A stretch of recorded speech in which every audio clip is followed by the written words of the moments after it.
Assalamualaikum warahmatullahi wabarakatuh. Bismillah walhamdulillah wassalatu wassalamu ala Rasulillah wa ala alihi wa sahbihi wa mawalah, amma ba'du. Para pemirsa dimanapun berada, selalu berbahagia, insya Allah masuk surga bersama keluarga, dan yang terpenting diridhoi oleh Allah Subhanahu wa Ta'ala. Ini episode akhir dari tema prinsip-prinsip mendasar dalam hidup, dan yang akan kita jadikan bahasan saat ini adalah dua hal, menyangkut alat hidup dan musuh hidup. Di dalam hidup ini, kita ini butuh alat. Seberapa pentingkah alat itu? Tentu alat itu sangat penting. Seorang petani membajak sawahnya menggunakan alat dengan tidak pakai alat tentu berbeda efisiensinya. Begitu juga seorang nelayan, seorang pedagang, bahkan prajurit TNI Polri kita itu butuh peralatan yang mereka sebut dengan alutsista. Nah, tidak terkecuali kita. Tugas kita sebagai hamba, peran kita sebagai khalifah itu butuh peralatan dalam menjalankan tugas dan menjalankan peran itu. Apa peralatan yang harus kita miliki? Alat dalam hidup ini agar memudahkan kita lebih efisien dalam menjalankan tugas dan menjalankan peran sebagai khalifah adalah dunia dan isinya. Jadi dunia dan pernik-pernik isinya itu alat. Meskipun banyak orang menjadikan tujuan, apalagi negara-negara kapitalis, komunis itu ini dijadikan tujuan, padahal ini adalah alat dalam hidup. Dan kita sebagai seorang mukmin yang tujuan hidupnya adalah ridho Allah, ada ayat yang sangat populer. Makanya kita tidak boleh abai terhadap alat ini, dunia dan isinya ini. Allah Subhanahu wa Ta'ala berfirman, "Wabtaghi fima ataqallahu darul akhirah wa la tansa nasibaka minad dunya." Dan carilah pada apa yang telah dianugerahkan Allah kepadamu, kebahagiaan negeri akhirat. Nah, wala tansa nasibaka minad dunya, dan janganlah kamu melupakan bahagian dari kenikmatan dunia. Jadi SOP yang harus kita jalankan sebagaimana pedoman hidup, yaitu kita orientasi kita kehidupan akhirat tanpa mengabaikan kehidupan dunia ini. Karena tidak mungkin kita ke akhirat kalau dunia tidak kita genggam. Bahkan dunia ini akan menentukan kehidupan kita di kemudian hari ini. Oleh karena itu, sangat aneh kalau dunia dan isinya ini sebenarnya adalah diperuntukkan untuk orang-orang soleh dalam menjalankan tugas dan menjalankan peran. Tapi kalau jatuh kepada orang-orang yang kufur, orang yang ingkar, akhirnya kita malah kesulitan. Yang salah siapa? Yang salah tentu bukan Allah, yang salah adalah kita. Di dalam Quran surah Al-Anbiya ayat 105, "Walaqad katabna fiz zabur min ba'di dzikri annal arda yarithuha ibadiyas salihun." Dan telah kami tetapkan di Zabur. Jadi di Zabur itu sudah ditetapkan, kitab Zabur, dan di Lauh Mahfud. Jadi apa yang ditetapkan di kitab Zabur itu connect dengan Lauhul Mahfud. Apa isi ketetapannya? Bahwa bumi ini akan dimakmurkan bila diwariskan kepada orang-orang soleh. Sekarang siapa yang menguasai bumi? Minyak, gas, apa semuanya? Siapa yang menguasai? Mestinya orang-orang soleh. Kalau orang-orang soleh yang menguasai, maka semakin optimal dalam menjalankan tugas dan menjalankan perannya sebagai khalifah. Ini kadang-kadang kita dicekoi dengan pameo, yang pameo itu merusak pikiran kita. Seolah-olah dia benar padahal itu merusak. yang sengaja ditiup-tiupkan agar kita itu senantiasa mundur, kalah dan kalah. Yang pertama, ini pamio yang menurut saya juga kurang tepat. Uang bukan segalanya. Itu memang benar, uang bukan segalanya. Tapi dengan uang ibadah lebih mudah. Ibadah lebih mudah. Ini kadang-kadang kita cuma berhenti, uang bukan segala-galanya, terus akhirnya membiarkan saja itu uang berkeliaran di tangan orang-orang yang salah. Akan lebih indah kalau itu di tangan orang-orang soleh. Karena butuh apapun ketaatan itu membutuhkan finansial itu. Bahkan jihad itu yang didulukan adalah amwal baru anfus, harta.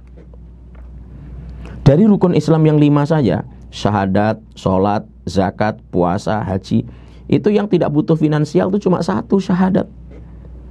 Untuk sholat itu butuh dana yang tidak sedikit, apalagi kalau kita mau menegakkan sholat Jumat berjamaah harus membangun masjid. Apa cukup Rp1.000 bangun masjid? Jadi butuh finansial. Makanya dunia ini alat. Untuk bayar zakat butuh nggak itu? Orang punya harta saja kalau haul nisabnya nggak cukup itu nggak berhak sebenarnya. Nggak berhak meskipun boleh sedekah dan infak. Jadi kita perlu memegang ini, alat ini. Berpuasa juga demikian, apalagi perintahnya mensegerakan berbuka. Mau berbuka dengan apa kalau kita tidak bersiap dengan dunia dan isinya ini? Berhaji lebih-lebih. Yang sekarang ini kita masih jadi objek di situ. Mestinya subjek dan objek. Itu butuh finansial. Jadi rukun Islam yang 5 saja yang tidak butuh finansial cuma 1. Jadi keliru kalau orang berprinsip cari akhirat lupakan dunia. Dia akan layu sebelum berkembang. Dia akan tumbang di tengah jalan, tidak bisa mempertahankan stamina imannya. Sampai kapan kemampuannya dia bertahan? Apa tidak ingat sejarah ketika para sahabat yang teriakannya diabadikan dalam Quran? Mata Nasrullah, kapan pertolongan Allah datang? Karena begitu digencet dengan tekanan yang begitu hebat. Jadi dunia dan isinya ini alat dalam hidup ini. Jabatan itu alat, harta itu alat, popularitas itu semuanya alat. Meskipun banyak orang menjadikan tujuan, itu kesalahan. Itu adalah alat. Ada juga orang mengatakan uang tidak dibawa mati. Iya, fisiknya nggak bisa dibawa mati, tapi nilainya bisa dibawa mati. Coba berikan 1 triliun kepada saya. Memang nggak dibawa mati fisiknya itu. Tapi kalau saya pakai bangun masjid, menyantuni yatim piatu, ini menyekolahkan orang-orang. Ini ada sekolah sarjana sudah 7 tahun nggak selesai-selesai. Apa persoalannya? Ternyata duit ini, kasih duit itu. Cuma ini kita tidak dianggap prioritas. Kita tidak menganggap itu menitipkan. Kita menganggap itu memberi. Betapa banyak sarjana-sarjana, master, calon-calon doktor nggak selesai-selesai terbentur finansial. Alatnya nggak ada. Mestinya kalau kita menggenggam, memang itu nggak dibawa mati. Tapi kalau kita berikan kepada mereka, dibawa mati. Nih titip, kurang berapa kamu? 50 juta, ini 50 juta titip. Nanti di akhirat kita klaim di hadapan Allah Subhanahu wa Ta'ala. Jadi itu alat. Tapi di mindset yang seperti itu sudah langka.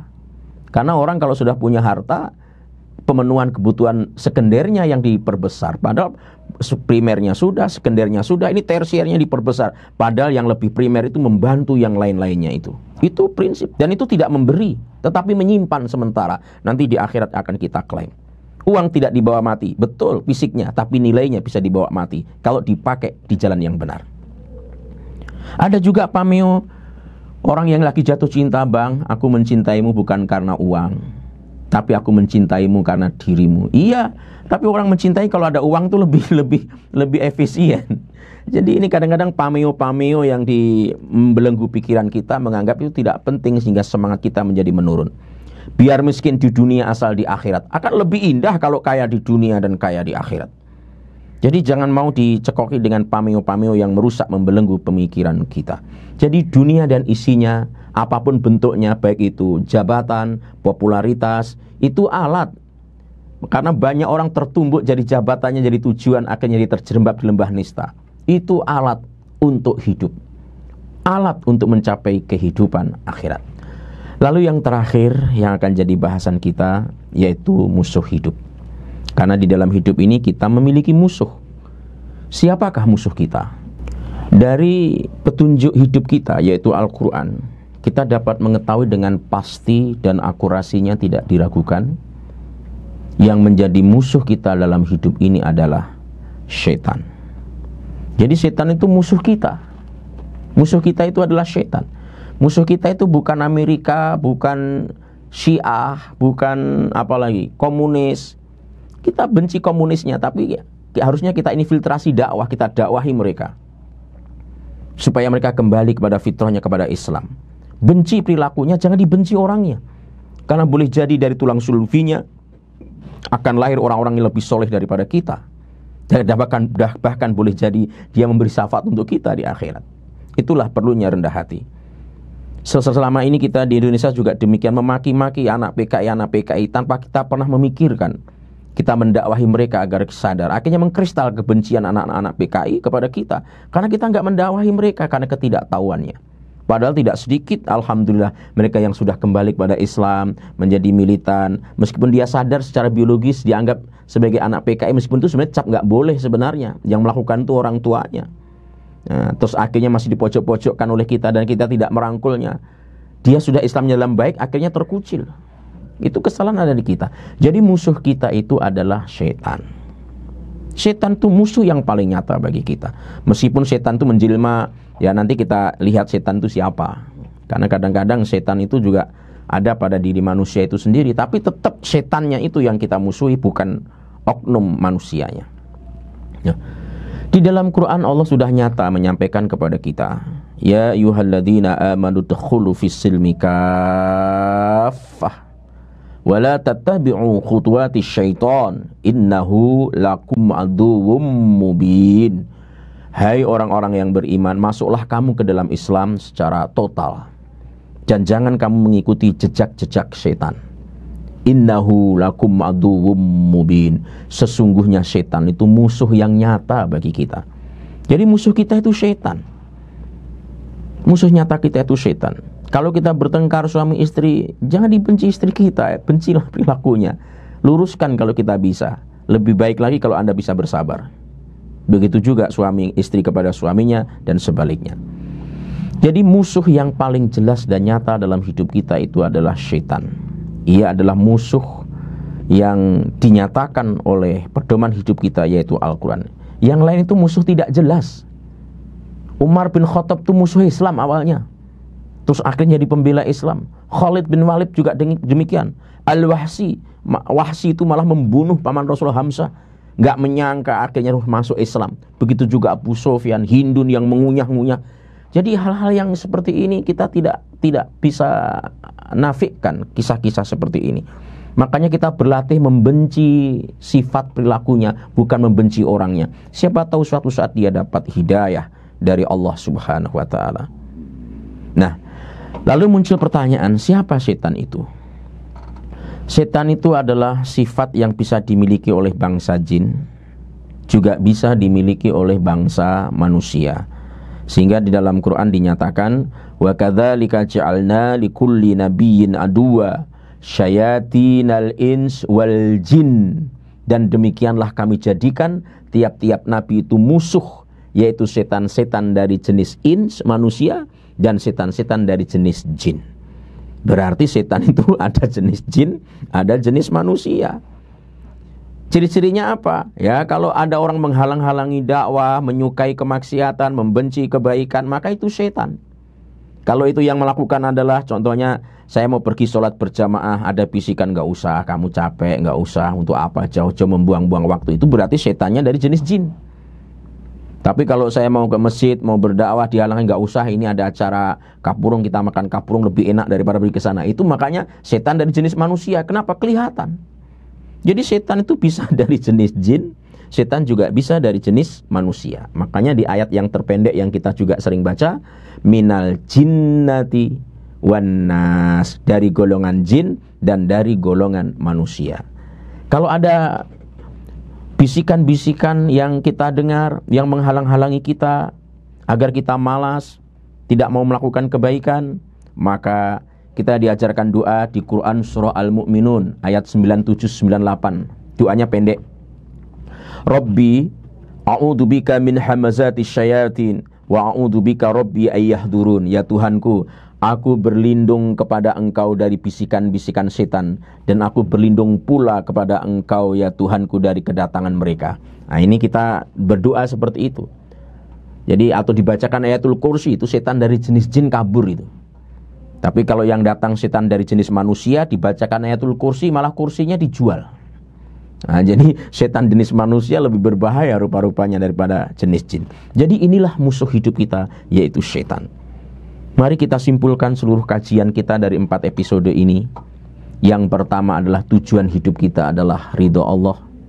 Tugas hidup kita adalah sebagai hamba. Peran hidup kita sebagai khalifah. Pedoman hidup kita adalah Al-Quran. Teladan hidup kita adalah Nabi Muhammad Sallallahu Alaihi Wasallam. Sahabat hidup kita adalah orang-orang beriman. Maka perlakukan orang-orang beriman, meskipun kita berbeda di furu'iyah, dengan keramahan yang sama dengan orang-orang yang sejalan dengan kita dalam persoalan furu'iyah, karena mereka juga bagian dari saudara kita. Terus yang ketujuh, alat hidup kita adalah dunia dan isinya. Pangkat, jabatan, harta, skill, profesionalitas, popularitas, itu alat hidup. Dan yang kedelapan terakhir, musuh hidup kita adalah syaitan. Mudah-mudahan 4 episode ini bisa menjadi tambahan wawasan bagi kita. Mohon maaf atas segala kekurangan, dan jika berkenan ya silahkan di like, share, subscribe. Jika tidak juga tidak persoalan prinsip bagi kita, insyaallah. Mohon maaf, wallahu waliyul muttaqin. Assalamualaikum warahmatullahi wabarakatuh.